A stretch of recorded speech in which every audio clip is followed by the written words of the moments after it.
بسم الله الحمد لله والصلاة والسلام على رسول الله وعلى آله وصحبه ومن والاه ما بعد. Assalamu alaikum wa rahmatullahi wa barakatuh. We hope and we pray that everyone is doing well inshallah ta'ala tonight. And we ask Allah subhanahu wa ta'ala that He teaches us beneficial knowledge and allows us to be among those who are able to implement that knowledge that they learn. Allahumma ameen. To proceed, inshallah ta'ala, tonight we actually have a very touchy topic, and it is important for a Muslim to know this information. And this topic, by the way, is a topic that a lot of Muslims don't know, and sometimes it can create issues when this question comes up, for example, from some non-Muslims. Currently, right now, there are many non-Muslims who actually study this as an academic topic and analyze this from a non-belief kind of academic point of view. Obviously they have their own reasonings and their purposes, but realize that there's a lot of, subhanallah, people out there who do not trust this narrative that we're about to share. Meaning they say, well, it might not be as clean cut, or it might not be like this, etc. And so, what's the topic? Of course, we're talking about the writing of the Quran, compiling it into the singular book that we have today with us. What happened exactly historically, and of course, how do we have the Quran that we have today? Because here's the issue. For a lot of non-Muslim academics, when they study the Quran, they cannot, it's very difficult for them to explain academically without believing in God, obviously, on their part, because most of them are not believers, to explain how do we have a singular book today, right? The same Quran, the same Mus'haf that we have everywhere we go in the world, it's the same Mus'haf. What happened? Who wrote it? Who compiled it? How did this take place? What was going on exactly? These types of things, right? Obviously, from our Islamic point of view, from our Muslim point of view, we have many traditions in our many narrations in our tradition that actually explain it. They go through it, they talk about it, and this is inshallah ta'ala what we'll share today. But I do want everybody to understand that there's in fact many people who try to attack Islam from this point of view, and unless the Muslim is aware of what our tradition Aslan says, there's no way for you to defend. And I've met so many Muslims who are actually practicing Muslims that have no idea about this topic, and they have no explanation. So you get asked, for example, oh, where did you guys' Quran come from? Okay, from Prophet Muhammad. Okay, he didn't know how to read and write. Okay, so how did you get this book that you have today? And you'd be surprised, many Muslims have no clue, they don't know what happened. And then when they learn it from a non-Muslim source, and they, of course, a lot of these people that are having debates or discussions with them, they have motives, right? They have their own intentions, and their intentions might not be pure. And this is obviously the issue that we have to contend with. So I just want everybody to know this and be aware that there are some challenges when it comes to this, and this is one of those topics that we go over with people, and wallah, at the end of the day, it increases your appreciation of the Quran, it increases your appreciation of the work of the Sahaba, and it increases your appreciation of the mechanisms in which Allah subhanahu wa ta'ala Himself preserved the Quran. When He says, إِنَّا نَحْنُ نَزَّلْنَا الذِّكْرَ وَإِنَّا لَهُ لَحَافِظُونَ. Indeed, we revealed the dhikr, the remembrance, and we will preserve it.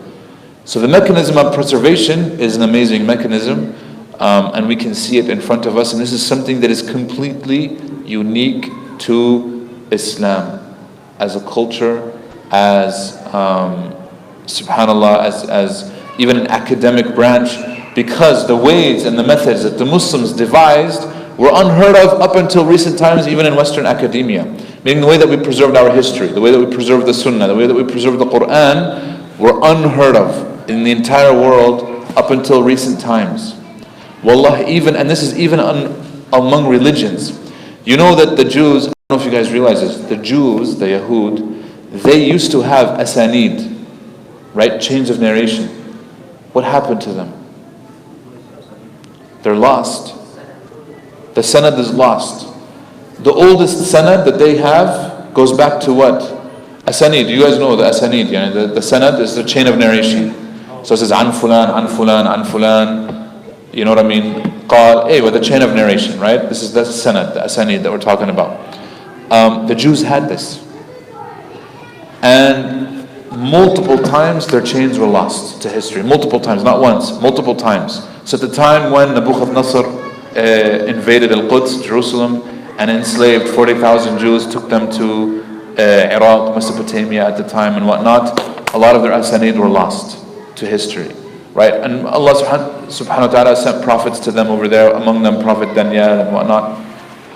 Then after this, برضو another time, their asanid were lost. And then after this, so currently I had a personal conversation with a Jewish rabbi, and the issue of sanad came up, and he said, the only time that the Jews revived in modern times the issue of asanid is when they were living among the Muslims in the Ottoman Empire, because they saw that the Muslims had this. They said, we need to revive it. But their asanid stop in the 1500s. They don't go further back. They can't, because the chain is lost after this. So they just say, so right now, currently, they do have some asanid that go back maybe as far as 400, 500 years. Whereas in Islam and Muslims, our asanid all go back to 1400 years, 1440 years, right, to the time of the Prophet ﷺ. And when they stop, they just say, and then after this, you know what I mean, we eventually trace it back to Musa. Or khalas, there's some gap and then it goes to Musa alayhi salam. So just realize, this is something that even the Muslims have, very unique, alhamdulillah. طيب, we spoke about Abu Bakr as-Siddiq's mushaf. Remember, what was his mushaf? What happened? Who can remind us? There's a mushaf called Mushaf Abu Bakr. It was given to Hafsa. Aywa. Why was it given to Hafsa? She's the daughter of who? Of Umar. So how did it get to Umar? How did it get to Umar? How did Umar get it? Remember Umar, so Abu Bakr had as the Khalifa, after Abu Bakr passes away, before he passed away, he said, who's the Khalifa after me? Umar. Right? Nobody argued, okay, it is Umar. And so Umar became the Khalifa, and because of this transition, he took the Mus'haf as well. So it was in Umar's possession. Now Umar used to know how to read and write. Umar had it in his possession for the 10 years of his Khilafah. After Umar passes away, radiallahu anhu, he didn't die a natural death, he was stabbed, correct? And so what happened after him? Yes. Why? Because there was no Khalifa for a few days. They hadn't agreed yet. Because they hadn't agreed yet, Hafsa took it. And then when Uthman became in power, he left it with Hafsa. He didn't take it from her. Khalas. Hafsa has it, so he kept it with Hafsa. Now what happened after this? Who wrote, by the way, who did they task to write the Mus'haf of Abu Bakr as-Siddiq radiallahu anhu? No, they tasked Zayd bin Thabit radiallahu anhu. So he was the one who was tasked with writing it. Does that make sense? And he had a methodology of writing it. What was his methodology? Does anybody know? He had a methodology to make sure, obviously, that everything that goes in the Mus'haf is correct. No, there was no copy. I'm saying this is the Mus'haf of Abu Bakr, the first one. The same one that eventually went to Hafsa. How did they write that one in one book? We used to go to every Qari, Aywa? memorize the Quran already. Got the every narrations. Actually, all of them were saying. Right, obviously, yes. There was like about 10 different how do you say that? Qira'ats, right? And he became blind from one, right? Is it the one what was him or? Kind of. So this is a topic which is, were they qira'at at the time or were they ahruf? And what's the difference? And what's the relationship between the two? So now we have a whole section, by the way, about ahruf and qira'at, right? But just as a little note, what is the issue with ahruf and qira'at? Right? When we say harf, does anybody know what this means? Naam? It means a letter, right? But the Prophet ﷺ, he says, نزل القرآن على سبعة أحرف. It was the act the accent tribe. So this is one opinion. And this is the strongest opinion, by the way. These are the accents of the Arabs. Because the Arabic at the time, each tribe had its own way of speaking Arabic. They didn't all speak Arabic the same. And because of this, right now the 22 Arab countries, they don't all speak the same Arabic either. That's a direct descendant of us from these tribes. This is how they could identify a person from a different tribe, because he speaks differently. This happens everywhere. This is why even in America, we're one country, we speak English. If you go to the South, they have a Southern accent. You go to California, there's a California accent, New York accent. Even within New York, different neighborhoods within New York. They're like, oh, you sound like you're from Harlem, you're from Brooklyn, you're from whatever, New Jersey. They all have their own accents, correct? Boston has its accent. Everybody agrees with this, right? Texas has its own accent, Midwest has its accent, etc. So even the Arab tribes, each tribe had its own accent. It seems to be, and there's many opinions, by the way, about the harf. It seems to be that the harf is the accent of the Arabs. Why? Because in a narration, very authentic, the Prophet ﷺ, he says that he made dua to Allah to reveal the Quran in more than one harf. Meaning originally, when the Quran was being revealed, in the early da'wah, what harf was it being revealed in? Quraysh. Does that make sense? Because obviously, who is he conveying the message to? To Quraysh. وَأَنذِرْ عَشِيرَتَكَ الْأَقْرَبِينَ. Give warning to your close family. طيب, ممتاز. He's giving warning to his close family members. Once the da'wah started to expand, this is, by the way, still in the Meccan period, he made dua to Allah. So this is the Prophet himself making dua, and then Allah said, okay. We have a narration. The Prophet we have a narration. One of I believe it was Abu Musa al-Ash'ari. Now obviously al-Ash'ari, that means it's from al-Ash'a'ira, not to be confused with the Aqidah group nowadays, right? This is a different Ash'ari, that was a tribe, okay, that were known as this. Abu Musa al-Ash'ari radiyallahu anhu was in the masjid. He's reciting. He's in salah and he's reciting. And Umar walks in and he hears him and he gets angry, upset. Of course, Umar radiyallahu anhu was very tough. And he says, why are you reading like this? He says, I'm reading, this is how the Prophet taught me. He says, La, this is impossible. You're reading Surah Al-Furqan, but you're messing it up. Why are you reading like this? He's like, this is how. He says, I'm going to take you to the Prophet. So he takes him to the Prophet. They sit down. Says, what's going on, Umar? He says, he's reading Quran very strangely. So he tells Abu Musa, go ahead and recite. He recites. Okay, very good. Abu Musa, who taught you this? He said, Anta ya Rasulullah. Very good. Umar, you go ahead and recite. And Umar recited in his Quraysh tongue. And he asks Umar, who taught you this? He said, Anta ya Rasulullah. He says, both of you are correct. Does that make sense?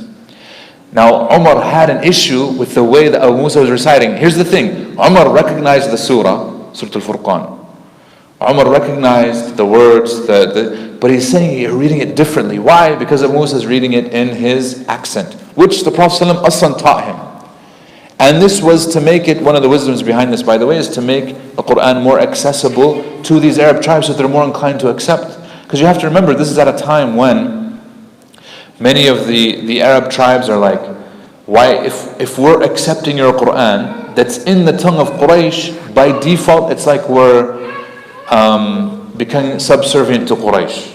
And he didn't want that to seem the case. So he's giving them within their own accent. This is why you hear the Qur'an now, which are a direct descendant, and we'll get into this. Where it says, وَالضُّحِي وَاللَّيْلِ إِذَا سَجِي. Why? Because some of the accents, they had this A at the end instead of A. Right? Obviously we hear this even now. In a southern accent, they add little twangs at the end when other people don't add the twangs. So this is completely fine. This is recognizable within the way that people speak. Make sense? Everybody so far? What happened to the Ahruf after the writing of the Mus'haf? This is what we're going to discuss, because it led to big problems. Okay? So they wrote down the Mus'haf, Zayd wrote it down. What was his criteria? I think I have it here. Okay, no, we did this. Naam? You have to put the harakat because different tribes, so they can understand. No, not yet. Not yet. Listen, the harakat haven't been put in yet. That's the first person to recommend the harakat was Ali ibn Abi Talib in his time to Al-Aswad al-Ansi. Okay? And he tells him, this is what I need you to do. Not Al-Aswad Al-Ansi, no. Al-Aswad, his name is Al-Aswad something, but Al-Aswad Al-Ansi is a poet. To a different guy. He told him, because he was a linguist, he said, I want you to do. Now the harakat that he came up with are completely different than the ones that we have now. The ones that have now, Fatha, Dhamma, Kasra, those are not. These were codified hundreds of years afterwards. Okay? Play the method. This is what Zayd ibn Thabit radiallahu anhu implemented. Obviously, he had his own memorization. Remember, we said that he reviewed the Quran with the Prophet ﷺ every year, and in the year that the Prophet ﷺ passed away, he reviewed it twice in Ramadan. And he took this at the time, he remembered, okay, there's something going on, and then he realized it was because the Prophet ﷺ was going to pass away. Okay? But Zayd had the Quran memorized, and he knew what was in the Quran and what was out. Here's the thing, and we're going to come to this in Nasikh wal Mansukh, which is the abrogated verses, and even the deleted verses. Are there deleted verses from the Quran? Yes? So verses that people used to recite, and then the Prophet no longer recited them, so they realized, okay, this is no longer part of the Quran. Okay, for a lot of Muslims who hear this for the first time, this can be a problem for them. Yet, Allah says this in the Quran. مَا نَنْسَخْ مِنْ آيَةٍ أَوْ نُنْسِهَا. What does it say? نَأْتِ بِخَيْرٍ مِنْهَا أَوْ مِثْلِهَا أَلَمْ تَعْلَمْ أَنَّ اللَّهَ عَلَى كُلِّ شَيْءٍ قَدِيرٌ. Surah Al-Baqarah, Allah subhanahu wa ta'ala says, مَا نَنْسَخْ مِنْ آيَةٍ. We do not abrogate any verse. أَوْ نُنْسِهَا, or cause you to forget it. Which means that the Prophet's memory is in fact the official copy of the Quran here on earth. His memorization. Which means that Allah can abrogate and Allah can make him to forget. And if the Prophet forgets it, it's no longer part of the Quran. Okay? Now for a non-Muslim hearing this is problematic. Why? They think that it's the only whole thing. Well, not only this. Imagine, I tell a non-Muslim, well, if this guy, one guy, obviously for us he's the Prophet ﷺ. He's not just a guy. If he forgets something, we take that as revelation. But they're like, everybody forgets. How can that be safeguarding? How can that, you know what I mean? It's very problematic. So obviously from us, from a Muslim point of view, our trust of the whole process emanates from an Iman point of view. Yet we know that this was the standard, this was the case. One ayah, many ayahs, in fact entire surahs. Does anybody know the name of one of the surahs that we know was actually forgotten, meaning it's deleted from the Mus'haf, but we actually still have it written, but it's not in the Mus'haf. We have it written in the Sunnah. Now? No, Nas and Falaq are both in the Mus'haf right now, right? Remember I said this, Abdullah ibn Mas'ud did not write it in his personal copy. But this is because, he's like, I don't need to write it down. I'm writing down things that maybe could be forgotten. Because he's reciting Falaq and Nas so often, he didn't include them. No, but I'm saying that there's a surah, an entire surah, that's not found in our Mus'haf, but it's found in the Sunnah. And many Sahaba said, كُنَّا نَقْرَأُهَا وَكُنَّا نَسْمَعَ رَسُولُ اللَّهِ صَلَّى اللَّهُ عَلَيْهِ وَسَلَّمَ يَقْرَأُهَا إِلَى أَنْ أُنْسِيَهَا ثم محيت من المصحف. It was no longer in the Mus'haf. Anybody know the name of the surah? It's called Surah Al-Hafd. It's called Surah Al-Hafd, where he says, and now, so what happens is, some people still recite it in witr prayer during the qunut, because the Prophet ﷺ sometimes would recite it there. No, he says, Allahumma iyyaka na'bud, wa laka nusalli wa nasjud, wa ilayka nas'a wa nahfad. That's the three verses. In qunut, they say this now. But these used to be part of the Quran, they're no longer part of the Quran. Another verse that used to be part of the Quran that's no longer part of the Quran, and this has caused a big problem, even among Muslim scholars, is what? Does anybody know? No, it's in there. There's a verse that's Ayatul Rajm, the verse of stoning the adulterer and the adulteress, stoning them. Ayatul Rajm, which is stoning, وَالشَّيْخَ وَالشَّيْخَةُ إِذَا زَنَيَا فَارْجُمُوهُمَا الْبَتَّةِ. This is what the verse says. Now it's no longer a verse. This is deleted. It used to be in the Quran. Umar radiallahu anhu, Umar gave a khutbah, authentic narration. In fact, this is mentioned in the Sahih Bukhari and Muslim, where he stands on the minbar and he says, لولا أن يقول الناس زاد عمر في المصحف لكتبتها بيدي. Why? Because he's saying, if it weren't, now he gave an entire khutbah on this topic. And it's important for us Muslims to understand this. Early Muslims knew this, and us, we've kind of forgotten it. And this is why it's important to revive this. Umar said, if it weren't for the fact that the people might say that Umar added something to the Quran that wasn't there, I would have, with my own hand, written this verse back in the Mus'haf. Why? Because it says the Prophet ﷺ used to recite this, and then he no longer recited it, but he still applied it. So this is a verse that was no longer recited, but still applied. There are verses that are recited, but no longer applied. Like what? We did this 2 weeks ago. The verses of khamr, of alcohol, intoxicants. We no longer apply them because haram, it's haram. So those verses don't apply. For example, the verse that says, do not approach salah while you're intoxicated. It's haram for you to get intoxicated. So this is a verse, even though we recite it, we no longer apply it. But on the opposite side, we do have those verses where we apply the ruling, but we no longer recite the verse. Why? This is a wisdom that only Allah subhanahu wa ta'ala has. Many scholars have inferred wisdoms to this effect. One, to see a test of the people, whether they will follow the actions of the Prophet ﷺ, even if it's not explicitly in the Quran or not. And Umar himself said this in his khutbah. In his khutbah, in which he was talking about this issue, he came out very bluntly and he said, there will be a time in which people will say, and look, this prediction, on point. 100% it's happening today. His prediction, this shows you his wisdom, subhanAllah. Okay, amazing wisdom. He said there will come a day when people will say, no, we're only going to apply the rules that are in the Quran. We don't care about the actions of other people. If it's not in the Quran, we're not going to apply it. And this is when he said, if it weren't for the fact that people might accuse me of adding to the Mus'haf something that isn't part of it, I would have written this verse back in there so that people would always apply it and not debate this issue. So obviously it's a test. At the end of the day, it's meant as a test for us, whether we apply the sunnah of the Prophet ﷺ or not, even if it's not in the Quran. Does it make sense? Are there things in the sunnah that are not in the Quran? Are there things in the sunnah that are not in the Quran? Yes, 100%, a ton, a lot.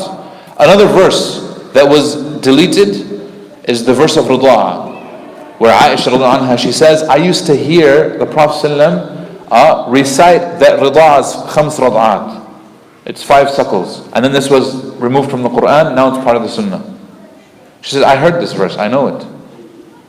Right? There's another verse. So we have a lot of verses. There's another verse, لو كان ابن آدم واد من ذهب لتمنى واد ثاني.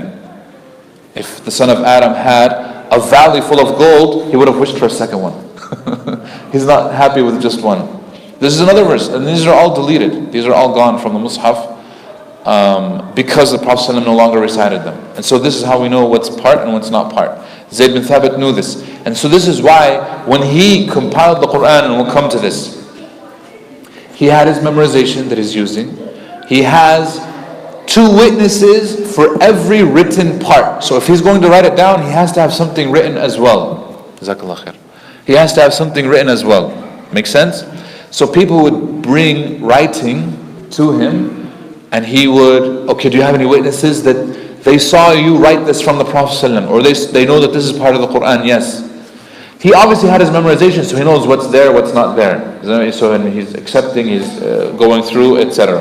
Okay? You have to have 2 witnesses. Okay? His memory is just a verifier at this point. The verse in Surah Al-Ahzab and Khuzaymah will come to this. This is also a controversy. Okay? We'll come to this. This is one of those miracles of the Prophet. On our part, a miracle of the Prophet. Other people, some non-Muslims might attack this and say, oh, you guys just, whatever. Okay? Everybody, any questions so far? Okay. Abu Bakr's Mus'haf, radiallahu anhu, obviously the indebtedness of the entire ummah to this. Which means every time you pick up a Mus'haf and you're reading the Quran, these people are getting reward. Abu Bakr, Umar, Othman, Ali ibn Abi Talib, Zayd bin Haritha, Zayd bin Thabit, and so on and so forth. Okay? And then we talked about this when it was moved to Hafsa after the death of Umar radiallahu anhu. Now we're going to move to Uthman's Mus'haf. Okay, so why do we call it? So right now the Mus'haf that we have with us is called what? No, it's Uthman Mus'haf. It's Mus'haf Uthmani. So when you open it up, it says Mus'haf Uthmani, which is very, some people think that it goes back to the Ottoman Empire, but this is not correct. It goes back to Uthman ibn Affan radiallahu anhu. Why is it called a Uthmani Mus'haf? This is what we're going to talk about today, inshallah ta'ala. This hadith is in Bukhari, right here. Okay? We'll go ahead, inshallah ta'ala, translate it because it's a very important hadith. It talks about a lot of different things. Now, it's not a hadith in the sense that it's something that the Prophet ﷺ said, but it's a hadith that this is what the Sahaba had to deal with. Okay? طيب. Anas ibn Malik, radiallahu anhu, is the narrator of this hadith. He says that Hudhayfa, radiallahu anhu, was the one who instructed Uthman to do what he did, to compile the Mus'haf and to standardize it. Hudhayfa. Who's Hudhayfa? Does anybody know anything about Hudhayfa ibn al-Yaman?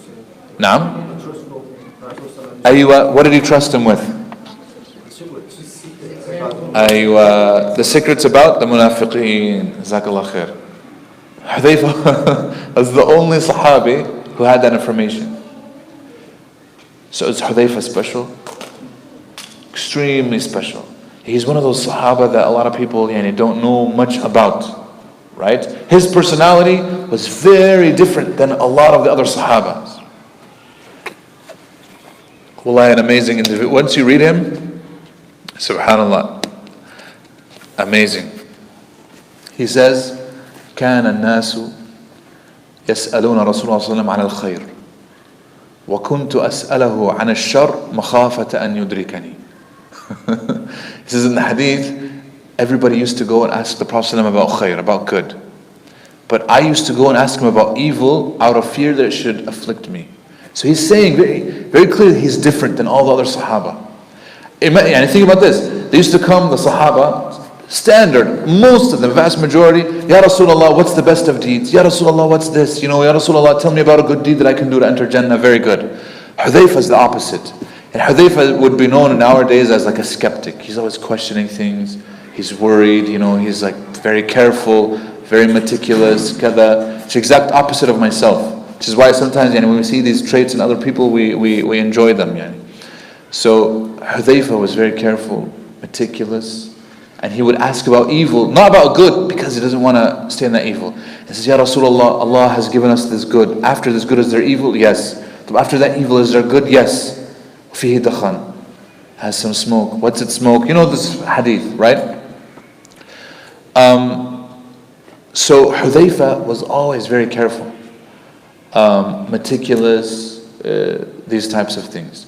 He only narrates 12 ahadith between Bukhari and Muslim. 12, that's it. So he's not a prolific narrator, even though he lived a very long time. And this was because he was very careful. But Umar radiallahu anhu, for example, in the hadith, very famously, he says, أَيُّكُمْ يَحْفَظُ حَدِيثَ رَسُولِ اللَّهِ صَلَّى اللَّهُ عَلَيْهِ وَسَلَّمْ فِي الْفِتْنَةِ. Who among you remembers the hadith of the Prophet ﷺ with regards to the fitna? Who's the one who stands up? Ana, ya Umar. He says, I remember it. And what does Umar tell him? He tells Hudhayfa, man, you're very brave. You're very, what's it called? Putting yourself out there. And then Hudhayfa tells him, فتنة الرجل في أهله وماله وولده تكفرها الصدقة والصوم والبر, something along these lines. I forget the exact wording. Then Umar says what? ليس عن هذه أسأل. He said, I'm not asking about this regular fitna, the fitna of everyday life. Rather, I'm asking about al-fitna التي تموج موج البحر. I'm asking about the fitna that will go like the waves of the ocean. It'll affect everybody. This is not your individual fitna, because our fitna means here test, right? So he's not asking about your individual test that you go through everyday life. He's like, I'm asking about the fitna that affects society as a whole, the entire community. تموج موج البحر, which means it's like the waves of the ocean. It picks up people, and unless Allah saves you, you're going to be taken with the waves. You have to be careful. What does Hudhayfa tell him? Oh Umar, don't worry about this. Inna dunaka wa dunaha baban. There's a door between you and that fitna. Don't worry about it. It's not going to affect you. And then Umar, he's like, okay, there's a door. Wayhak. He says, ayuksaru al-bab an yuftah. He says, is this door going to be open or is it going to be broken? And then what does he tell him? بَلْ يُكْسَرْ.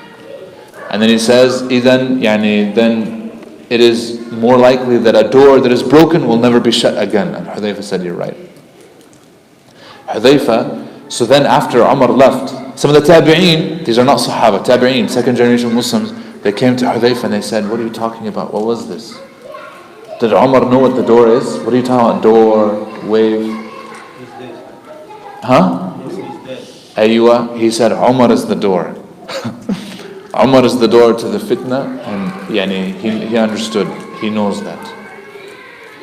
Obviously after the death of Umar, this is when the fitna's begun. Right? At the very end of the time of Uthman, and even Uthman did not want to be the one to shed blood, to start the fitna. This is why he did not fight back. When they killed him, this is when they started the fitna, those people. And then since then, up until our times, it'll always be coming. Up and down, up and down, up and down until the day of judgment. Khalas, this is it. Ask Allah subhanahu wa ta'ala to help us and protect us. Hudayfa radiallahu anhu, an amazing sahabi. This is, the point that we want to make is that Hudayfa himself, he says, there is not a fitna. Remember, he narrates also the hadith that the Prophet ﷺ one time, صَلَّى فِينَا صَلَاةَ الْفَجْرِ, he prays Fajr. ثُمَّ صَعَدَ الْمِنْبَرِ, then he gets on the minbar.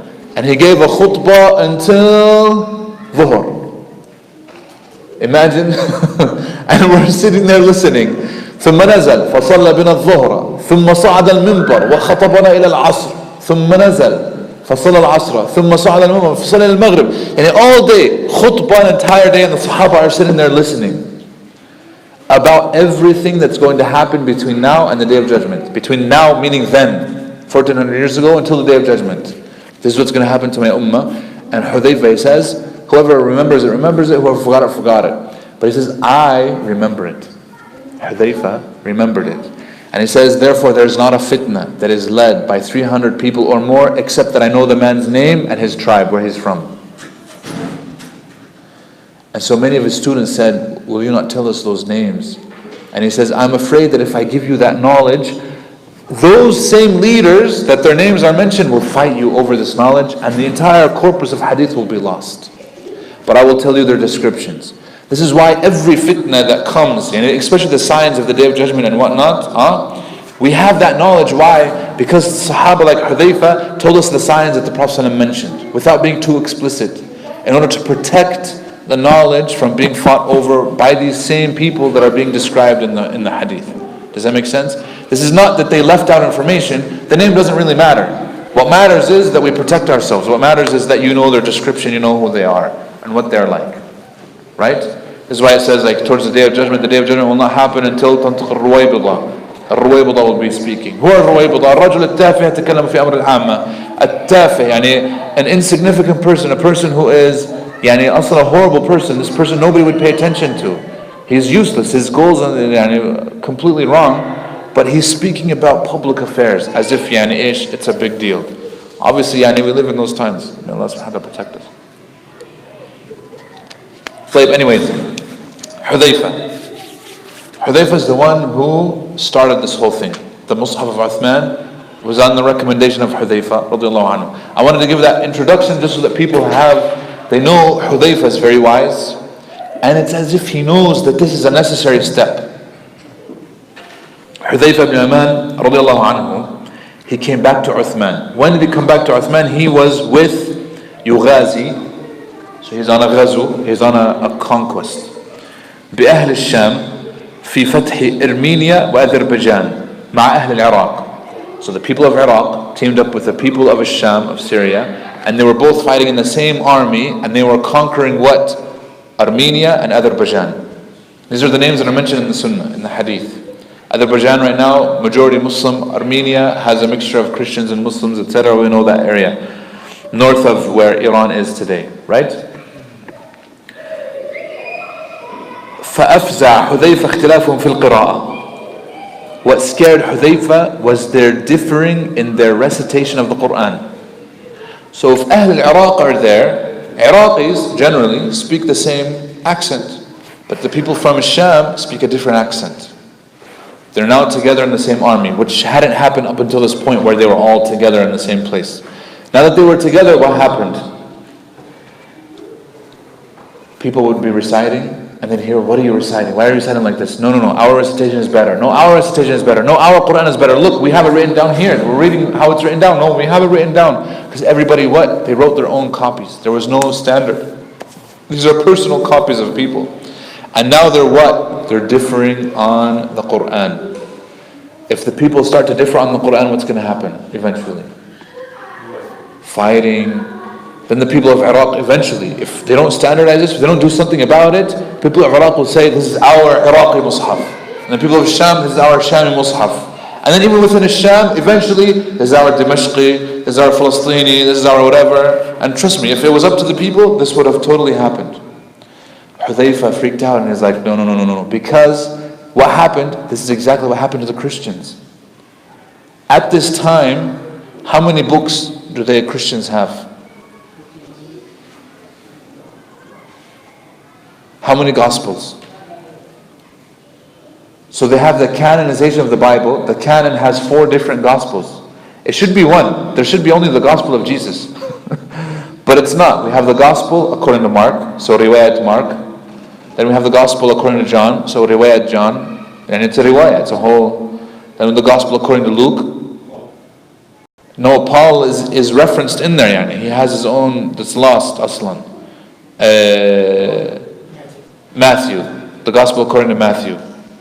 Okay? Outside of those 4, there are an additional 28 apocryphal Gospels. Complete Gospels that actually look a lot like those ones. Why did they choose these 4? Why did they not choose the 28? The 28, we still have them, by the way. The 28, we still have them. Some have been lost to history. They found some, like in the Dead Sea Scrolls. They found other ones, etc. All these different things. Why did they choose these 4? It was a vote. In the Council of Nicaea, when they came, and Constantine, the emperor, he wanted to standardize Christianity and whatnot, and this is where he chose Sunday for the day of worship. This is where they voted on the idea that Jesus is the Son of God and we have the Holy Trinity, because it mimicked his theology that they had a Trinity. It was a Trinitarian Roman God. And then they voted on the texts. So they said, okay, these 4, and then the rest, khalas, well, we don't need the rest. Literally voting. Yes. Okay, khalas, vote. Khalas. How is that your religion? You can't base your religion upon something like this. So anyways, Hudayfa realizes this and he says, we have to be very careful when it comes to the Mus'haf and the recitation of the people and what's going to happen. So he left the war. What happened in the conquest? He said, I don't even care. Well, he left immediately once he saw people differing in the Quran, goes immediately straight to Medina and he says, Ya Uthman, adrik hadhihi al-ummah. This is what he says. Okay? قبل أن يختلفوا في الكتاب اختلاف اليهود والنصارى. Before they differ in the book, just like the Jews and the Christians eventually differed in their books. We can't have this. So Uthman realized, okay, that you're right. If this is a problem, then we have to fix it. So Uthman sent to Hafsa. Why to Hafsa? أن أرسلي إلينا بالصحف ننسخها في المصاحف ثم نردها إليك. فأرسلت بها حفصة إلى عثمان. So Hafsa sent it to Uthman. Uthman tells Hafsa, we need the copy that you have. She gives it to them. Now it was in one binding, but because they wrote it on what? Did they have paper at the time? No, they didn't have paper. It's actually written on leather. Imagine how thick this book is. And by the way, the script is huge. It's not like small. So it's written on leather, it's big. So they couldn't put it in one complete, so it was like in bits and pieces. So she brings all of them. Here you go. So now, who's in charge of writing it yet again? Uthman is the one who's also doing all this, but he tells who? He tells Zayd bin Thabit again. Zayd, and now you're not going to do it by yourself. You're going to have a team of writers with you because we're going to make multiple copies. So Amara Zayd ibn Thabit, number 1.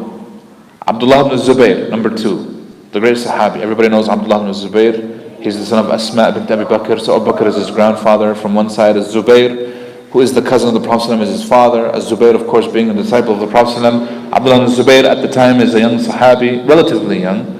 But he's a writer. He knows how to do all of that and so forth. Sa'id ibn al-As, one of the Qurashi, is one of the Muhajirin. Wa Abdurrahman ibn al-Harith ibn Hisham. Abdurrahman ibn Harith ibn Hisham, he's one of the Muslims, a later Muslim, rahmakumullah, but he is a Qurashi as well. Okay? Why are we saying Qurashi? He says, because Uthman gives them instructions. He says, فَنَسَخُوهَا فِي الْمَصَاحِفِ. They started to copy that. So they didn't have to go out like what Zayd ibn Thabit did. Now they have this standard copy. They're all memorizers of the Quran. They know exactly what should be in it, etc. And now they're making copies. Uthman tells them, للرهط القرشيين الثلاثة. He says, إذا اختلفتم أنتم وزيد ابن ثابت في شيء من القرآن فاكتبوه بلسان قريش فإنما نزل بلسانهم. If you guys differ in how to write it in the Mus'haf, then write it in the lisan, in the tongue of Quraysh, because indeed it was revealed in their tongue. Remember, the initial revelation was in the tongue of Quraysh. We mentioned this before. So write it in their tongue. Very good. So now they're over there making copies and now making them in one book, standardizing. Okay? فاكتبوه بلسان قريش فعلوا حتى إذا نسخوا الصحف في المصاحف. Then they made copies. They put them all in the masahif. Uthman sends it back to Hafsa, and then he sends to every major city in the Muslim Ummah a copy. Okay? And then he says, from this copy, you guys there can make copies of this. It has to be a standardized copy. Nobody's authorized to make their own copy. And if anybody has personal writings, bring them and what? Burn them. We're going to bring them, we're going to burn them. This is one of the most controversial things that people attribute to Uthman ibn Affan radiyallahu anhu. Why did he burn all of the... Now, even if a person had not a complete Quran, most people did not have a complete Quran. They had their own personal copies. But they had to bring them and burn. One of the people that complained was who? Abdullah ibn Mas'ud radiyallahu anhu. Remember we mentioned Abdullah ibn Mas'ud? He had his personal mushaf, a personal copy. He had written a lot of different notes in the margins. What did he have to do as well? He had to bring it and burn it. And he almost cried. He almost did not want to do it. But he's like, because you're the Amir al-Mu'mineen, khalas, you have to do this, okay. But he had to burn it. He didn't want to burn it. Remember, now his mushaf, the order was different than the mushaf that we have now. Remember, we talked about this a little bit. He started at Al-Baqarah, and then An-Nisa, and then Al-Imran. Whereas the one that we have now, the standardized, is Al-Baqarah, Al-Imran, and then Nisa. And there's other differences as well.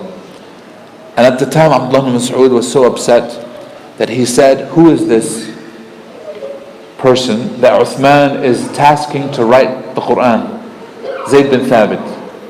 He's like, I was learning the Quran directly from the Prophet ﷺ, and this man, Zayd bin Thabit, he says, this boy was not even born yet. He was basically, he says, كان نطفة في ظهر أبيه الكافر. His father was a kafir. He said he said, I was learning the Quran while this person was a sperm in his father's kafir's body. Look what he's saying. Why him? Now later, when Abdullah ibn Mas'ud actually met, he didn't meet him. Why? Because during the time of Umar, Zayd was still very young and they didn't interact with each other that much. Umar radhiallahu anhu sent Abdullah ibn Mas'ud where? To Iraq, to teach the people there, because they needed somebody to teach them. After it was conquered, we needed somebody to teach us Islam. And so Umar had to send major Sahaba to almost every corner of the Muslim Ummah to teach them Islam properly. So Abdullah ibn Mas'ud was actually an official of the Muslim government to be the official teacher of Islam in that whole area, and this is what he was doing. So he's saying this while he's where? He's actually in Al-Kufa at the time. Abdullah ibn Mas'ud, he was not in Al-Madinah. This is why Abdullah ibn Mas'ud was not one of the writers. Does that make sense? Because he's not even living there. He has an important task of teaching. Eventually when he goes back, he apologizes to Zayd. You know what I mean? And he meets Zayd and he realizes, okay, Zayd, I realize now why Zayd was chosen. And he apologized for what he said. But he got upset in the beginning. Abdullah ibn Mas'ud, one of the most knowledgeable people when it comes to the Quran, without a doubt. He said, I learned 70 surahs directly from the Prophet's mouth. Why is he saying this? Because many Sahaba did not have the opportunity to learn directly from the Prophet, where the Prophet didn't have the time to actually sit down and teach them Quran one-on-one. eventually, especially when he moves to Medina, forget about it. He can recite, generally speaking, and people can take it, but then if they want to practice it, they have to practice one-on-one because the Prophet doesn't have that kind of time anymore. Whereas Abdullah ibn Mas'ud was boasting about this. Why? Because in Mecca, were they that busy? They were under persecution, they were under torture, they were under secrecy, and the number of Muslims is less, and so he has that ability to learn one-on-one from the Prophet, which is why he's saying this. Okay? Abdullah ibn Mas'ud was in Iraq. He burnt his mushaf. He followed what everybody else did. Okay? Ibn Shihab al-Zuhri, rahimahullah. Ibn Shihab is one of the teachers of Imam Malik. He's in this chain of narration. Ibn Shihab is one of the most authentic narrators of hadith. He says, أخبرني خارج ibn Zayd ibn Thabit سمع Zayd ibn Thabit. So he's meeting Kharija ibn Zayd, who is Zayd's son. So Ibn Shihab met Kharija, Zayd's son, who tells him about what Zayd had to do. Zayd says, فقدت آية من الأحزاب حين نسخنا المصحف. He says, when we were copying the Quran, when we were copying the Mus'haf, we were missing a verse from Surah Al-Ahzab. We didn't find somebody who had it. Remember, every time they had a copy, they have to have two witnesses for that copy that yes, this is actually directly written. Now why does he know that this verse is missing? He had it memorized. And obviously the other writers have it memorized as well. Even Othman had it memorized. So they knew it was there, but they need what? The two witnesses. This is the rigorous methodology of making sure that everything, and this is like double, triple, quadruple checking everything that goes into the Mus'haf. This is no joke. Like right now, if we were to write, nobody, when we do things, we don't double, triple, quadruple check things, right? So this is him going beyond every means to make sure that there's no doubt whatsoever that everything that goes into what we're copying is in fact the Quran. Okay? So it says we were missing a verse from Surah Al-Ahzab. كنت أسمع رسول الله صلى الله عليه وسلم يقرأ بها. He says, I know the Prophet used to recite this. فالتمسناها, when we found it, وجدناها مع خزيمة ابن ثابت الأنصاري. خزيمة ابن ثابت الأنصاري, the only one. And it was the verse من المؤمنين رجال صدقوا ما عاهدوا الله عليه.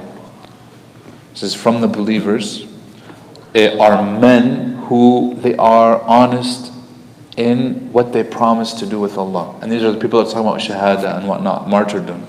فَمِنْهُمْ مَنْ قَضَى نَحْبَهُ وَمِنْهُمْ يَنْتَظِرُ وَمَا بَدَّلُوا تَبْدِيلًا. So some of them passed away, they answered the call of Allah subhanahu wa ta'ala, meaning that they promised that I will fight even if I die, and they did. And some of them are waiting. And some of them, the people who are waiting, they didn't pass away as a shaheed, but Allah subhanahu wa ta'ala still gives them darajat al-shaheed, the level of a shaheed. And he says, so we put it in its place in the Mus'haf. Why is this important? Does anybody know anything about Khuzaymah? Has anybody heard of the Sahabi before?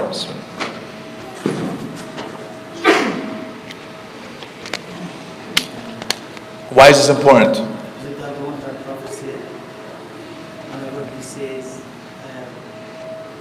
When he said, I believe in you, because I believe in you in such good, I think the Quran, and I was talking to the Prophet. You're close.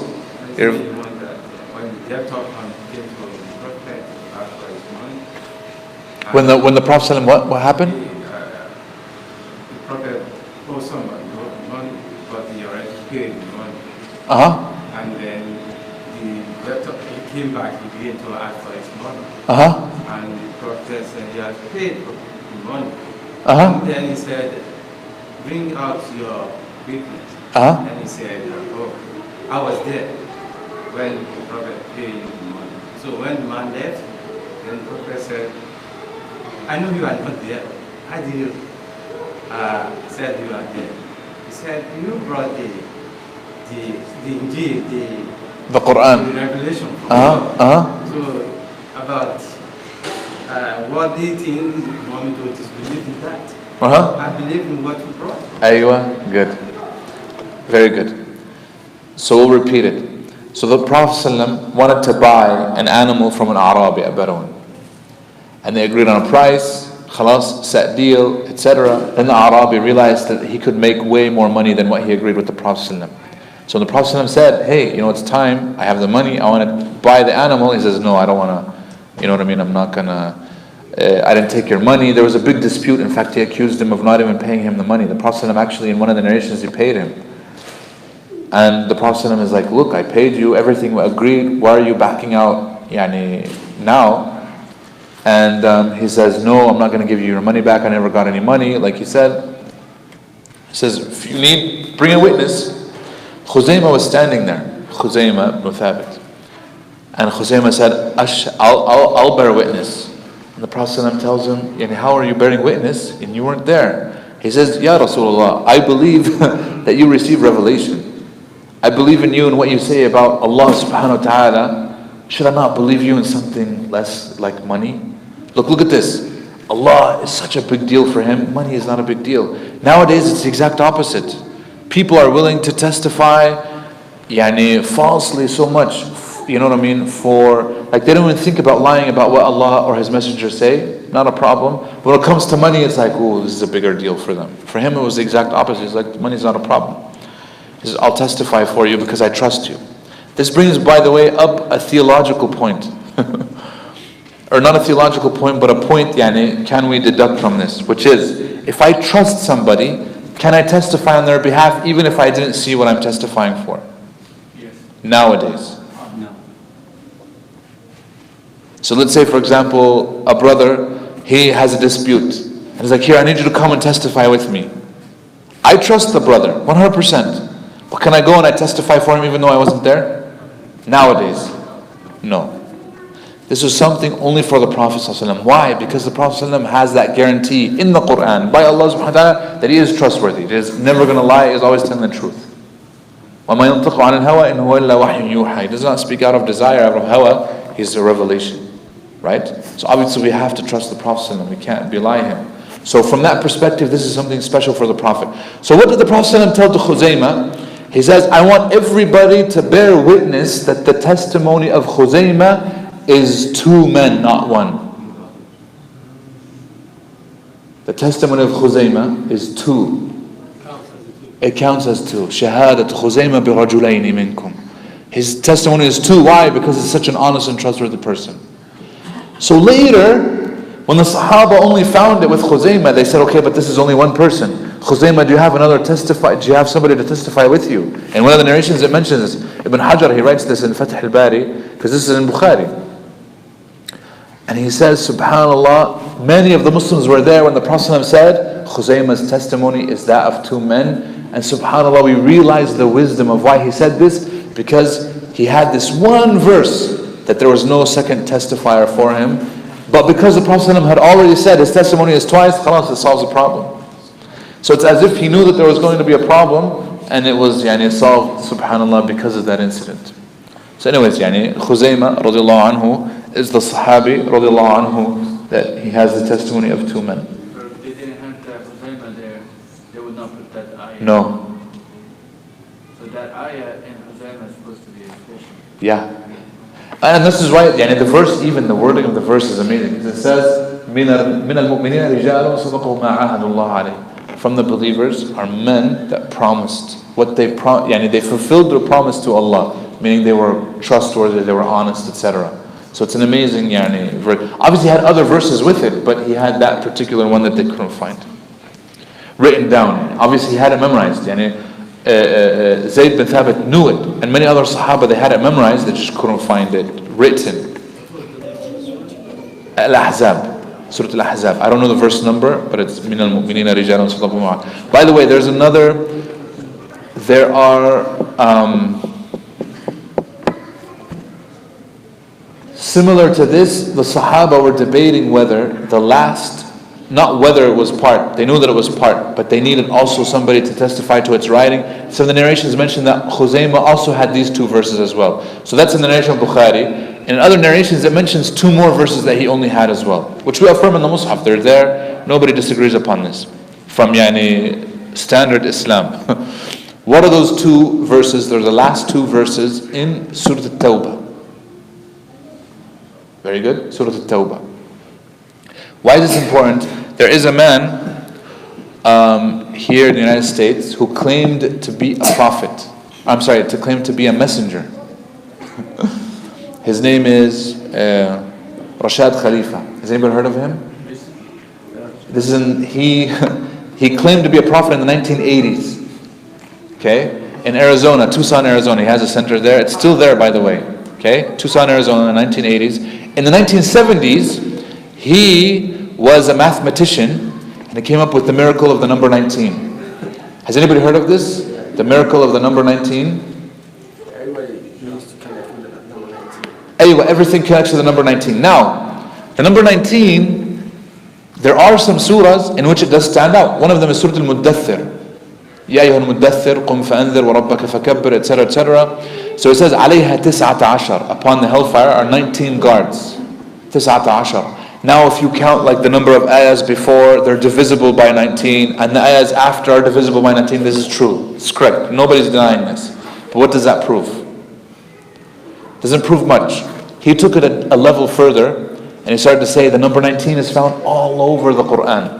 And he started to plug in the number of verses into a computer program. Because remember, in the 70s and the 80s, there's not a lot of computers available for people to do this math. So he started applying these numbers and verses, and he came up with codes. And in order for his theory to work, he said the number 19 is significant in every surah, except for Surah At-Tawbah. And in order for me to work, I have to delete the last 2 verses of Surah At-Tawbah, and he did. So he came out with his own translation of the Quran, and it's a false translation, it's manipulated, etc. It's in English, and then he said that using the number 19, I found my name in the code. Obviously, here's the thing, what people don't realize is that I can right now take anything and apply numbers eventually, right, and find anything I want to be written in a code. Does that make sense? Like they do this there's a Bible code. This used to be a show on the History Channel, the Bible code, and they would find all types of weird codes, like the prediction that 9/11 was going to happen is in the Bible.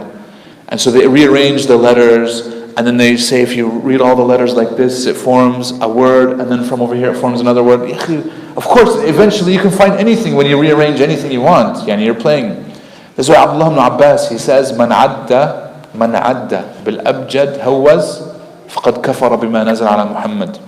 He says, whoever starts to assign number values to the letters and find codes and stuff like this, he has disbelieved in what has been revealed to Muhammad. Why? Because now you can come up with anything that you want. You can make the letters say whatever you want them to say. The Quran is clear. We don't need to manipulate it for it to say what we want. This is a type of following our desires. So he said, like in Surah Yasin, Yasin wal Quran al-Hakim innaka lamin al-mursaleen. Innaka lamin al-mursaleen. He says Yasin wal Quran al-Hakim. When I applied the number 19, it said my name, and then it says innaka lamin al-mursaleen. You are a messenger. He says, yes, I agree. So Muslims came out and they fought him. They're like, what are you saying? How can you claim to be a prophet? He says, no. I'm not a prophet. Muhammad sallallahu alaihi wasallam is the last prophet. Khatam al-Nabiyyin. But I'm a Rasul. Which obviously it's the same difference. It's like, okay, it's the same thing. It's like, no, he was trying to argue this point. Now this was a big fitna. If you don't have solid aqeedah, solid iman and belief, you can get immediately dragged into that. Now then his belief became really messed up, where he said, for example, because of the verse in Surah Al-Zukhruf, in which says, حتى إذا بلغ أشده وبلغ 40 سنة قال ربي أوزعني أن أشكر نعمتك علي. Says until he reaches ashuddahu, his maturity, and he reaches 40 years, then he says the dua. There's a dua that you say when you're 40 years old, which by the way you can say at any age. You should be saying it regularly anyways. It's when you reach an age of maturity. He said because it says 40 years, this means that you are not held accountable for your deeds until you're 40 years old. So you can do anything you want until you're 40, then after this, then this is when the angels will start writing your good deeds and your bad deeds. Imagine the consequences of this. Khalas, you can live your life, do whatever, and then once you're 40 years old, he negated, for example, the verse of hijab. Hijab is not mandatory upon the women. Hijab is not meant by what they wear, the veil, it's different. So many other things he changed in this. Okay? Why are we saying all of this? He came out with his own Quran in English, and he said we no longer need the Arabic eventually. Like claimed to be a prophet, he claimed to be a messenger, and because he was so heretical, how do we pray? And then he said, we no longer need the sunnah. So he's complete, like not only is he a Qur'ani, but he's like my own Qur'an basically. We no longer need the sunnah. How do you pray? He's like, I'll teach you guys. Allah taught me. We're going to pray the same way that Ibrahim alayhi salam was praying. And he made up his own way of praying, and so there's a lot of messed up things. Anyways, he had to, in order for him to do this, he said, we have to remove the last 2 verses from Surah At-Tawbah, which, by the way, were only written by Khuzaymah. So he's using maybe it could seem to a person who doesn't trust all of this to seem like, oh, well, maybe this isn't completely authentic. So he's putting at the doubts that are available, that could be a doubt. Obviously for us it's not a doubt. We affirm these last 2 verses, and they're beautiful verses. The last 2 verses in Surah At-Tawbah are talking about the Prophet ﷺ. لَقَدْ جَاءَكُمْ رَسُولٌ مِنْ أَنفُسِكُمْ. Came to you a prophet from among yourselves. And then it says, عَزِيزٌ عَلَيْهِ مَا عَنِتُّمْ. It concerns him everything, that tires you. You know what I mean? He loves you, he's caring about you, Rahim, etc. So, anyways, he deleted those verses. In order for his theory to work, he had to delete others. Those are 2 that he deleted, but he had to manipulate others for him to come up with his theory. Many Muslim scholars replied to him, kaza. Eventually there was one overzealous Muslim who became very upset when he heard what this guy was doing, walked into his center, stabbed him, and killed him. So he was killed. He was murdered in Tucson. Okay? In 1991. So this is a very long time ago.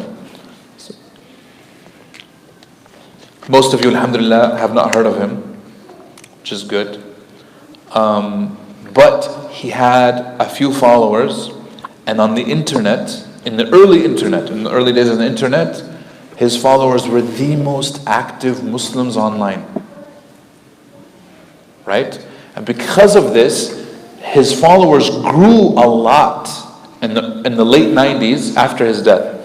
Because online, in English, in Arabic there were some websites popping up, but in English nobody was online yet, especially Muslims, very little here and there. But they created this big website, they called it submission.org, you can go to it, it's still there. And they have his copy of the Quran. A lot of people accepted Islam, not realizing that what they were accepting was that version, it's weird. And then they're like, wait a second, there's a lot of weird things over here.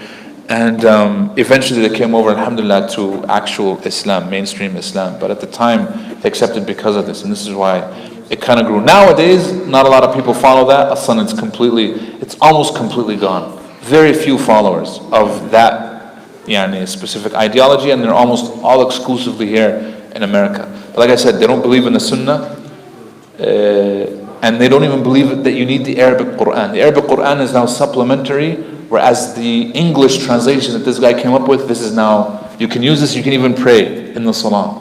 So they use it for their Salah sometimes, etc. Okay? Just letting you know what's out there. طيب. Remember we said, and inshallah ta'ala we'll end, this is the last slide, I think. No, I have one more. So we'll wrap up very quickly, inshallah ta'ala, because we have Isha is at 8:30.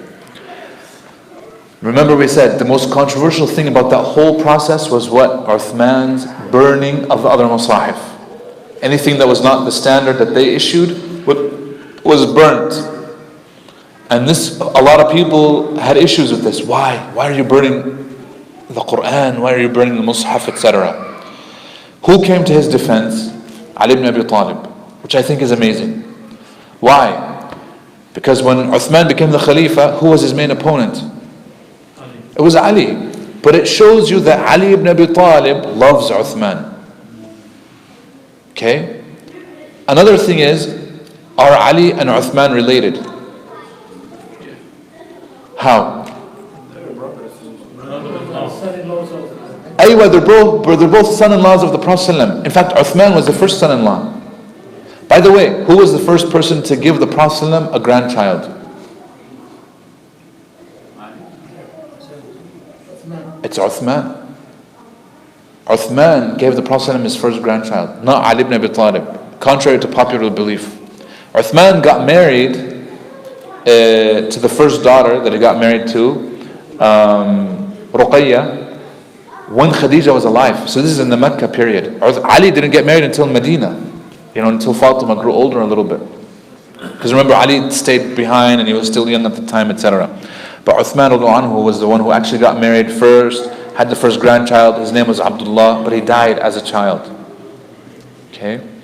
But anyways, they had a good relationship is what I'm saying, and they weren't at odds. And in fact, Ali is the one who comes to the rescue of Uthman. And not rescue, but he's defending him. Because during Ali's reign, when Ali ibn Abi Talib was the Khalifa, this is years after the whole burning of the Musahif took place. Some people are now trying to attack Uthman. They're like, why did Uthman burn all those Musahif? Why did he do this? This is very strange. Why? Kada? Because after the burning, we standardized. You only have one copy, and from that copy you can make copies. That's it. The only official copies are copies of the official copies that we send. And that's why after this, they're all standard. Throughout the entire world now, every Mus'haf that you open up says what? Mus'haf Uthmani. Because it's standard to the time of Uthman ibn Affan radiallahu anhu. So he says, Ya ayyuhan nas, O people. He is giving an entire khutbah defending Uthman. لا تغلوا في عثمان. Do not go to extremes about Uthman. ولا تقولوا له إلا خيرا في المصاحف وإحراق المصاحف. Do not say about him except good in what he did with the Mus'haf and in burning the Mus'haf. فوالله ما فعل الذي فعل في المصاحف إلا عن ملأ منا جميعا. Wallah, he did not do what he did to the Musahif except with consultation of all of us, in front of all of us. Meaning I was there, many of the major Sahaba were there, nobody objected. And we take this, by the way, this statement is a rule in Usul al-Fiqh, which is what? Aywa, Ijma' al-Sahaba. This is a particular type of Ijma' which is called Ijma' al-Sahaba. The Sahaba, the companions, consensus. If the companions come to a consensus on issues, we affirm it. Alatul. If the Sahaba are in agreement, who are we to disagree? We have to take it. خلاص. Okay? فقال ما تقولون في هذه القراءة? What do you say about this recitation? That recitation is a problem. فقد بلغني أن بعضهم يقول إن قراءتي خيرا من قراءتك وهذا يكاد أن يكون كفرا. He says because it started to reach us that some people were saying, oh, my recitation is better than your recitation is better than my recitation, whatever it is, and this is almost kufr. Why? Why is it almost kufr? Because it's the same Quran. But you're saying that I'm better basically than you, especially when it comes to the book of Allah, meaning that the Quran that I have is different than yours. This is kufr because there's only one Quran. This is why I say it's almost kufr, because eventually the result is my Quran is better than your Quran, which means now we have two. And we don't have two, we only have one. Right? So he says, قُلْنَا مَا تَرَى. We said to him, so he's saying, we were consulted. He didn't do this by himself. مَا تَرَى, what do you say? And he said, نَرَى أَن نَجْمَعَ النَّاسَ عَلَى مُصْحَفْ وَاحِدٍ فَلَا تَكُونَ فُرْقَةً. We should gather the people on one mushaf, one writing, and there's no difference. وَلَا يكون اختلاف. قُلْنَا فَنِعْمَ مَا رَأَيْتَ. Perfect. What you say is correct. فَقِيلْ أَيُّ النَّاسِ أَفْصَحْ. Who is most eloquent when it comes to the Quran? وَأَيُّ النَّاسِ أَقْرَأ. And who is most memorizing? قَالَ أَفْصَحَ النَّاسِ سَعِيدٌ بْنُ الْعَاصِ. The most eloquent is Sa'id ibn al-As, the Qurashi. وَأَقْرَأُهُمْ زَيْدُ ibn Thabit. The most memorizing, capable in terms of his memory is Zayd ibn Thabit. And then one of them shall write, one of them shall dictate. They should cross-review. And he says, they did this and they gathered all of the people upon the one mushaf. He didn't include the other two people because he wasn't fully aware of the intricacies of the process, but obviously there were two more people writing with them, etc. Okay? Then Ali ibn Abi Talib adds, and this is the most important part of this whole thing, وَاللَّهِ لَوْ وُلِّيتُ لَفَعَلْتُ مِثْلَ الَّذِي فَعَلْ. He says, if I was in charge at the time, if I was the Khalifa, I would have done the exact same thing. Okay? Which shows us that what they did, everybody agreed with, nobody had a problem with. Some Sahaba objected, but they didn't understand the full implications of what's going on. Nowadays, so what happens? We have a few questions that arise because of this, and we will discuss these questions in our own section. But these are questions that come as a result of this. What does the word harf mean? Remember we talked about this letter. But what does it mean in terms of the Quran? Is it a qira'ah or is it a completely different way of writing it? So the writing that we have now is the harf of Quraysh. Does that make sense? So the way that they wrote it is the writing of the Quraysh. This is why every qira'ah has remnants of maybe other ahruf, but it has to conform to the writing that's in the Uthmani Mus'haf. Which means that any qira'ah now that does not match what's in the Uthmani Mus'haf, we do not affirm it. It's not authentic. Meaning we can't have it because it's different than what's written there. Does that make sense? Why was the standardizing needed? Aywa, the ikhtilaf, the differing of the ummah, all these problems that arise. Why burn the other copies? Yeah, we have to standardize it, which means we have to get rid of all the unauthorized copies. Okay? Including ones that had some tafseer, yes. How many copies were made? So we actually don't know. We don't know. Some narrations mention 4, some mention 5, some mention 6, 7, 8 is the most that I've heard of. I haven't heard of 10. I heard 8. Different areas had one. Obviously Uthman himself anhu, had his own personal copy. Okay? That he kept in Medina. But then they sent to all the major areas. It's a number between 4 and 8. However, from those 4 or 8 original the ones that were written by the Sahaba, they started making copies from those. Copies of the original. Does that make sense? Of those, are there any surviving? Which one? Yeah. Where is it? In Uzbekistan. The one in Uzbekistan is the Tashqand Mus'haf, right? It is the oldest Mus'haf that we have available in the world right now. So this is the claim, but I don't think that's authentic. Because when they carbon date it, so there's carbon dating, when they carbon date that particular Mus'haf, so I have a PDF, I can maybe show it to you guys, of the entire Tashqand Mus'haf, photocopied, picture by picture. Wallah, it's amazing. But it's not an original Uthmani copy, it's actually based on the carbon dating and the font that's used. The font that's used is a Kufa script, Kufan. And at the time when the Sahaba were writing, they wrote it in Hijazi. It's Hijazi script, which means that it was a copy that was done in Kufa, because they copied it in their own, and which means it was probably done at the Umayyad's time, at the time of probably Abdul Malik bin Marwan. So when they do carbon 14 dating, you guys know the scientific one where they take it and they do the carbon dating, it goes back to roughly the time of Abdul Malik bin Marwan. But that's still within 100 years of the time of the Prophet ﷺ, and obviously less than maybe 50 years of the time of Uthman. Less than probably like 30 or 40 years afterwards. And we know because they it wasn't written on paper yet, so we know that it's not more than 100 years after. The type of font and the ink, and they analyze all these things, it's a copy of one of the Uthmanic originals. But none of the Uthmani originals we still have. Why? Because they were not written on paper, they were written on leather. And the leather at the time would decay and eventually wear out. And even the ink would be easily erasable. Remember, these things are 1400 years old, so it's very difficult. Even the one in Tashqand right now, how is it kept? Has anybody seen it? It's kept in a glass, temperature control, humidity control, even lights. You have to have special lights, because if you have certain other lights, it'll destroy the paper. Even when they open it and they handle it, they have to have gloves. They wear a whole suit. You have to wear a whole thing, because maybe there's something in your clothes or in your body that might affect it. So they have to be extremely careful in how they handle it, etc. There's another old copy.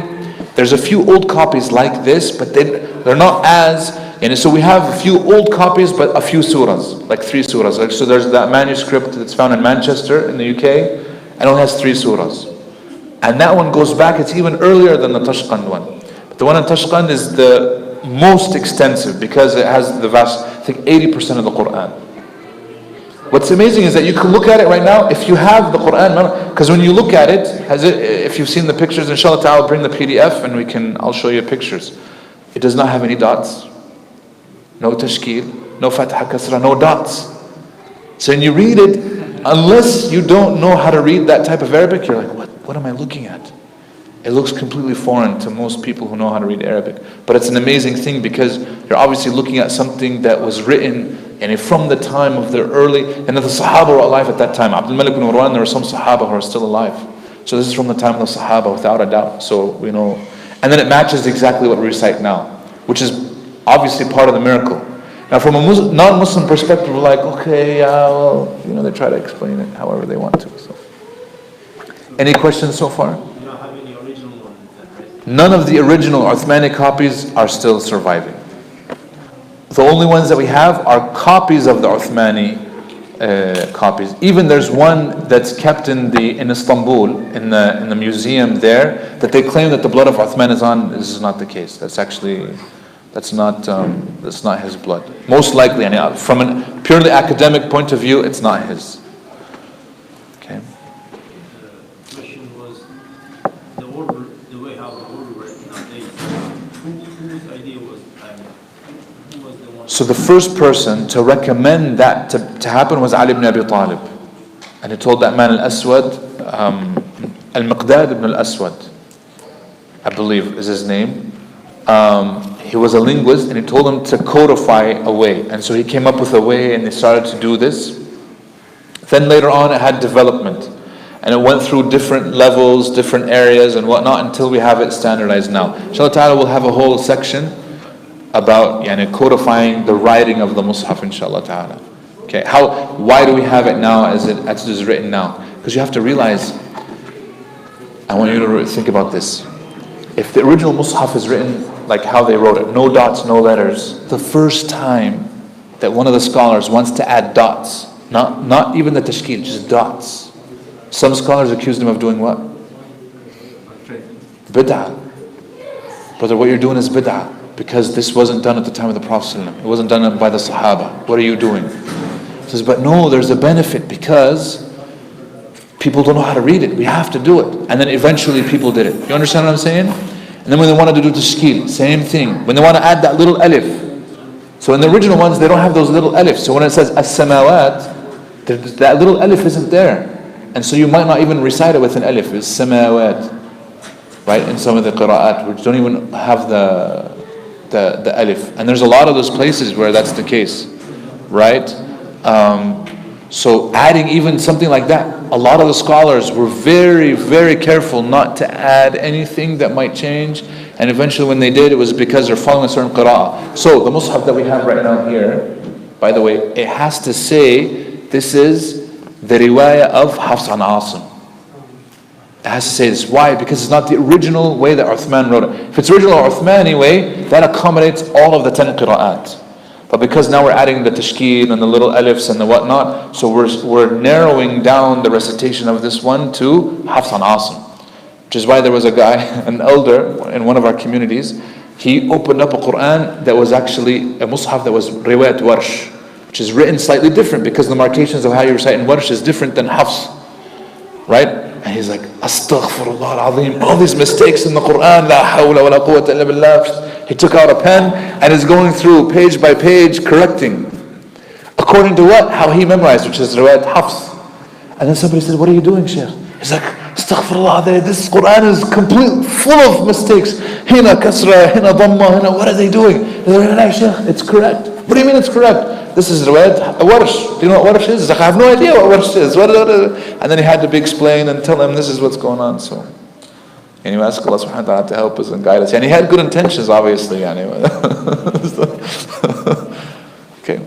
Any questions, inshallah? Go ahead. How did they organize the Quran from like the first surah to the last? How did they put it in order? So we discussed this before, but they came to what Zayd bin Thabit basically recommended. Majority of the Sahaba had an agreement. They differed just in a few places. And this begs the question, is the order of the surahs revelation or not? The order of the words, yes. The order of the ayat, 100%. We can never change these two. But what is the order of the surahs? And it seems as if the order of the surahs, there were slight differences of opinion among the Sahaba, but that eventually they agreed, when Zayd put it together in the way that he did, khalas, this was the standardized done. And we're going to affirm this. Because majority of the Sahaba didn't even disagree with him. Does that make sense? By the way, did they number the ayat? So in the Tashqan Mus'haf, is it numbered? Even putting numbers, by the way, there was a debate among scholars whether putting numbers is allowed or not. Because this wasn't done at the time of the Sahaba, they didn't number the verses. So even numbering them, putting them in the Mus'haf, this is very dangerous. The only way that we know where a surah ends and a surah starts is Bismillah ar-Rahman ar-Rahim. It doesn't say Surat al-Ahzab, for example. No. We put that name later. None of them were named in the original Masahif, they were written. The only thing that separated was Bismillah ar-Rahman ar-Rahim. And then between Al-Anfal and At-Tawbah, there's no Bismillah ar-Rahman ar-Rahim, which is why some Sahaba even counted them as one surah, not two surahs. But we obviously know that they're two different surahs because they're completely different in topic, completely different in theme, and in what's going on. And Zayd himself, many Sahaba also mentioned this. And the only way that they marked the ayat was by putting a little box. And you'll see this in the Tashqan Mus'haf. There's a little box there. But even counting the ayat, in some masahif, some of those boxes are not in the same place. This is why when you look how many verses are there in the Quran, it depends on the riwayah. What this means is that where some people make the verse long, some people divide it up more. In the riwayat, because of where they put the boxes and stuff. So you know a little bit more about the Quran. Okay? Any other questions, inshallah? No. So, originally when the Arafat was in Uzbekistan, he was saying that Yes. he was commenting about the same thing, so he was like assuming that it's it's a Kufi in the Hijazi, but after that video we discussed, we asked this one shaykh who's in Medina who works with the handwriters. He told us actually that the Kufi style of writing was very famous even before the Islam and then Jahiliyyah time in the Hijaz. So it might be there. It could be. Interesting. The Kufi style was very famous at Yes. the time in the Hijaz too. So it's not so strong thing. Very good. I can bring that up inshallah ta'ala with him. Kufa is a city in southern Iraq. Yeah. Which is where it originated from. طيب. We're late for Isha inshallah ta'ala. We'll do more questions inshallah ta'ala if anybody has them after the salah inshallah ta'ala. Barakallahu feekum. Jazakumullah khairan. Subhanakallah wa hamdik. Nastaghfiruka wa natubu ilayk. الله أكبر